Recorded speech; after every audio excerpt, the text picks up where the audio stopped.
안녕하세요, 이슈입니다. 여러분 오랜만에 뵙죠? 와, 그런데 아침에 눈뜨니 비 내려요. 어제 문자로 기상 예보가 온 걸 보긴 했는데 막상 이런 날은 입고 나가기 정말 애매하죠.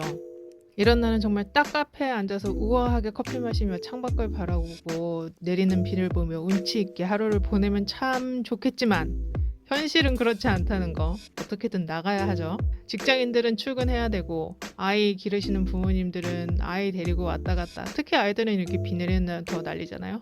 그래서 이런 날은 옷을 입기가 참 애매한데, 특히나 뭐 밝은색 바지는 핏물 튀면 안 되고, 또 롱 와이드 슬랙스도 안 되고, 그리고 또 은근 비 오면서 쌀쌀할 수 있으니까 얇게 입어도 안 되고 감기 걸리죠.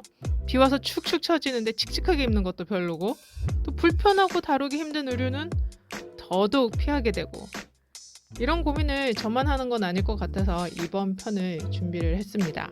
비 오는 날 어떻게 코디를 해야 할까도 보지만 플러스 뒤편에 갈수록 비 오는 날 옷 말고도 여러분의 스타일을 지킬 수 있는 꿀팁들이 대거 나올 예정이니까요.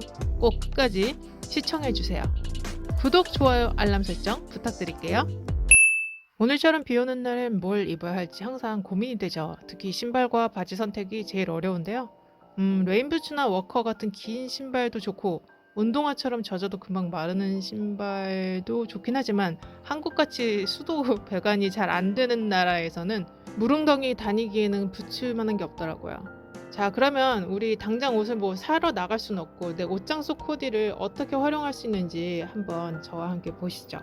옷장 속 코디로 기본적으로 우리 다 트렌치 코트나 아니면 뭐 진이랑 이런 건 다 가지고 있을 거예요. 그런데 이제 비가 오기 때문에 아무래도 부츠를 신기 위한 레깅스나 아니면 좀 이렇게 스커트라도 좀 잘 마를 수 있는 그런 스커트를 입어주는 게 좋겠고, 보온이 가능한 스웨터류를 이너로 입어주는 게 좋겠죠. 왜냐면 날씨가 추울 때는 특히 한기가 들어서 우리 뼈 시렵잖아요.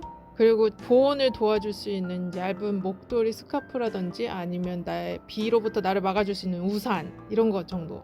자, 그럼 이런 코디 클래식이 있죠. 바로 코트 플러스 부츠 플러스 우산인데요. 트렌치 코트 우리 누구나 다 가지고 있을 거예요. 아니면 트렌치 코트가 좀 식상하다 그럼 이런 날을 위해서 우리 준비해둔 우비 있죠. 우비 레인코트라고 하는데, 얘네들이 뭐 이렇게 스파 브랜드 같은 경우 가보면 굉장히 싼 값에 예쁜 디자인으로 많이 나와 있습니다. 바지 선택도 항상 고민이 되는데요. 짧은 반바지인지 긴 바지인지 둘 중에 뭐가 좋을까? 이것도 사실 추우면 긴 바지 입고 싶고, 나는 무릎이 괜찮다, 버틸만 하다, 이런 반바지 입고 싶고, 그리고 사진과 같이 아직까지 날씨가 좀 쌀쌀하니까 아직 집어넣지 않은 코트나 아니면 가죽 자켓, 이런 것도 괜찮을 것 같아요. 그리고 트렌치 코트 정석이죠. 이날만을 위해서 준비해놨다 할 정도로 트렌치 코트가 방수되는 트렌치 코트는 사실 막 입기 너무 좋죠. 좀 얇은 소재로 방수가 되면서 적당히 보온도 되는 정도의 트렌치 코트가 좋습니다. 너무 무겁거나 이러면 빗물 튀면 이게 다 옷감이 먹어버리니까.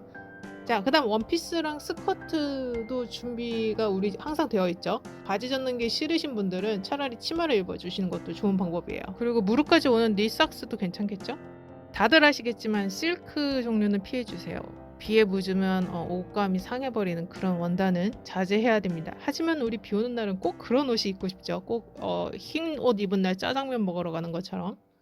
그리고 부츠는 여러분 시간 날 때 항상 좀 봐두세요. 그래서 세일하거나 아니면 뭐 내가 좀 눈여겨봤던 부츠는 미리 사서 준비해 주시는 것이 베스트입니다. 왜냐면 갑자기 신으려면 없고, 또 이 부츠라는 게 특성상 내가 매일 신는 게 아니라 정말 1년에 몇 번 신잖아요. 방수성 좋은 거, 내구성 강한 걸로 신으시면 좋고, 예쁘기만 한 싸구리들은 금방 찢어져요. 이 무릎 발볼 쪽에 이렇게 굽히는 부분에서. 그러니까 한 번에 좀 좋은 걸 사시던지, 아니면 여러분 그 밭에서 농사할 때 신는 그 장화 있죠.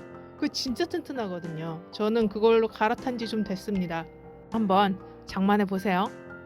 출근 후에 갈아 신을 편한 신발을 미리 준비해 가시는 것도 팁이에요. 꼭 뭐 구두류로 막 무거운 거 말고 밑창이 좀 얇더라도 오피스나 이런 실내에서 편하게 신을 수 있는 그런 이렇게 부피 작은 신발로 준비해 가시면 좋습니다. 부츠를 하루 종일 신고 있으면 TPO에도 안 맞을 뿐더러 일단 다리 땡땡 붓고 걷기도 굉장히 불편하잖아요. 자, 너무나 당연한 거지만 젖어도 되는 백 같은 거 아니면 뭐 방수가 되거나 이런 종류의 백을 들고 나가는 것이 좋겠죠. 비닐로 만든 이런 백들. 사실 사진 속에 이 켄달 제너인가요? 이분이 맨 백은 싸구려는 아니겠지만 하여튼 그냥 이렇게 휘뚜루마뚜루 들기 좋은 백. 그리고 한 끗 차이로 남들보다 비 오는 날 나 혼자 새끈해 보이려면 이 화장을 주의해야 돼요. 특히 워터프루프로 할 거. 마스카라, 아이라이너 번지지 않는 거. 오늘은 날씨가 좀 추워서 괜찮지만 보통은 덥고 습한 게 같이 가는 공식이잖아요. 그렇기 때문에 이게 막 금방 흘러내리고 젖고 또 비 오는 날은 비 맞아서 젖고 흘러내리고 그러니까 화장 꼭 신경 써주세요. 그리고 습해서 부스스한 머리를 방지하기 위한 헤어 픽서라든지 아니면 헤어 에센스 같은 것도 좀 갖고 다니면서 수시로 케어해 주시는 것도 방법입니다. 근데 좀 완전 부지런해야겠죠? 비 오는 날 우리 한기 드는 거 너무 싫잖아요. 특히 출산 후에 뼈에 구멍 나신 저 같은 분들.